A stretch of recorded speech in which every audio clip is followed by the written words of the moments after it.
Hello বন্ধুরা, আশা করছি তোমরা সবাই খুব ভালো আছো, সুস্থ আছো, নিজেদের খেয়াল রাখছো। বন্ধুরা, আজকে সকাল থেকেই চটপটা কিছু খেতে ইচ্ছা করছিল। তো সেই ইচ্ছাকে সম্মান জানিয়ে আজকে চটপটা স্বাদের চানা বানিয়ে ফেললাম। তো চলো, কথা না বাড়িয়ে সরাসরি আমরা রেসিপিতে চলে যাই, কিভাবে আমি বানালাম। তো সেটাই তোমাদের সঙ্গে শেয়ার করে নেব। বাই দ্য ওয়ে, আমি দীপালি। তোমরা দেখছো তোমাদের চ্যানেল মায়ের আদরে রান্না। রেসিপিটি দেখতে দেখতে চ্যানেলে যারা নতুন এসছো তারা চ্যানেলটিকে সাবস্ক্রাইব করে বেল আইকনটি প্রেস করে রাখো, যেন পরবর্তী নোটিফিকেশন সবার আগে তোমার কাছে পৌঁছায়। তোমরা রেসিপিটি অবশ্যই ট্রাই করবে। দুর্দান্ত স্বাদের এই recipe, as well as tasty and healthy.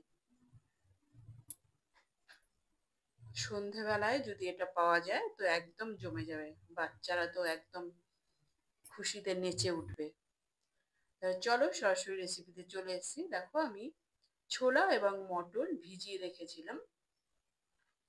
100 গ্রাম ছোলা এবং 100 গ্রাম মটর 2-3 ঘন্টা ভিজিয়ে রাখার পরে এবার আমি এগুলোকে সেদ্ধ করে নেব। এদের থেকে কিছুটা করে আমি কাঁচা ছোলা কাঁচা মটর রেখে দিয়েছি, বাকিটা দিয়ে দিলাম। এর মধ্যে প্রথমে 1 গ্লাস জল দিলাম, তারপর নুন দিয়েছি 1 চামচ, তারপর আর একটু জল দিয়ে আমি সেদ্ধ বসিয়ে দিলাম প্রেসার কুকারে। এবার সিটিটা লাগিয়ে দিচ্ছি।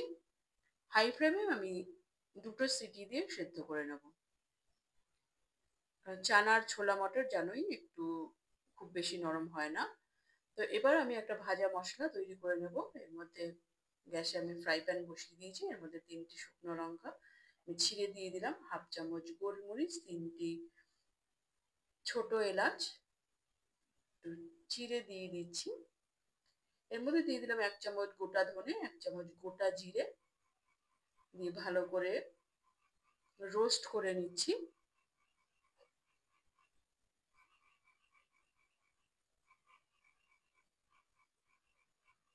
মিডিল ফ্লেমে এটাকে রোস্ট করে নিতে হবে।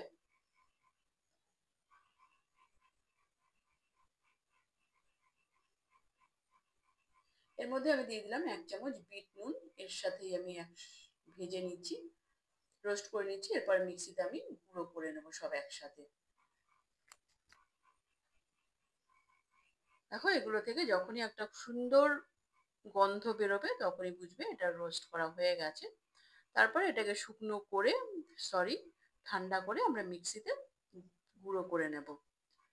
দেখো, এবার আমি নেক্সট স্টেপে চলে এলাম।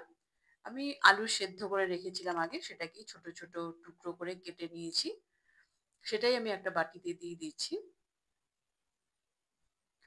এরপর দিয়ে দিচ্ছি, দেখো, ছোলা এবং মটর সেদ্ধ করে আমি জলটা ঝরিয়ে নিয়েছি, সেটাই দিয়ে দিলাম। এর মধ্যে দিয়ে দিচ্ছি কিছু কাঁচা ছোলা, কিছু কাঁচা মটর, দিয়ে দিলাম ছোট দুটো শসা কুচি, ছোট ছোট করে কুচি করে কেটে নিয়েছি, সেটাই দিয়ে দিলাম। এর মধ্যে দিয়ে দিচ্ছি একটি বড় সাইজের পেঁয়াজ কুচি,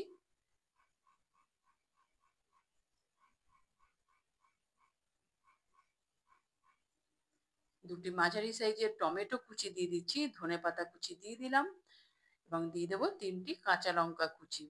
সমস্ত উপকরণগুলো ভালো করে মিশিয়ে নিচ্ছি চামচি দিয়ে।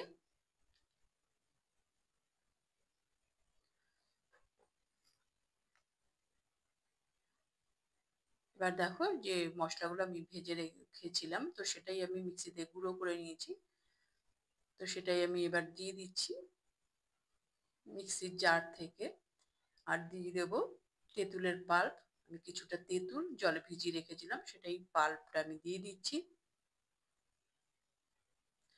এবার এর মধ্যে দিয়ে দিচ্ছি হাফ লেবুর রস, একটা বড় সাইজের লেবুর হাফটা আমি রসটা দিয়ে দিচ্ছি। এর মধ্যে দিয়ে দিলাম স্বাদ মতো নুন। এবার সমস্ত উপকরণগুলোকে ভালো করে মিশিয়ে দিচ্ছি। তোমরা রেসিপিটি অবশ্যই ট্রাই করবে, ট্রাই করে আমাকে জানাবে কেমন হলো। আমরা তো এই ধরনের জিনিস আমরা বাইরে থেকে প্রায়শই কিনে খাই।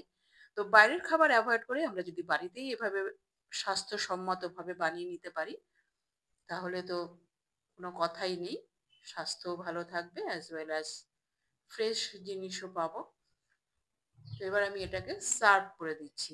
যে সমস্ত উপকরণগুলো মেশানোর পরে ভালো করে সার্ভ করে দিচ্ছি। এবার এর ওপর দিয়ে কিছুটা ঝুরি ভাজা আমি ছড়িয়ে দিচ্ছি, ছড়িয়ে গার্নিশ করে দিচ্ছি।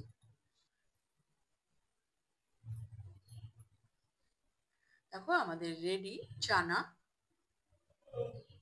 Tasty and healthy chana, homemade.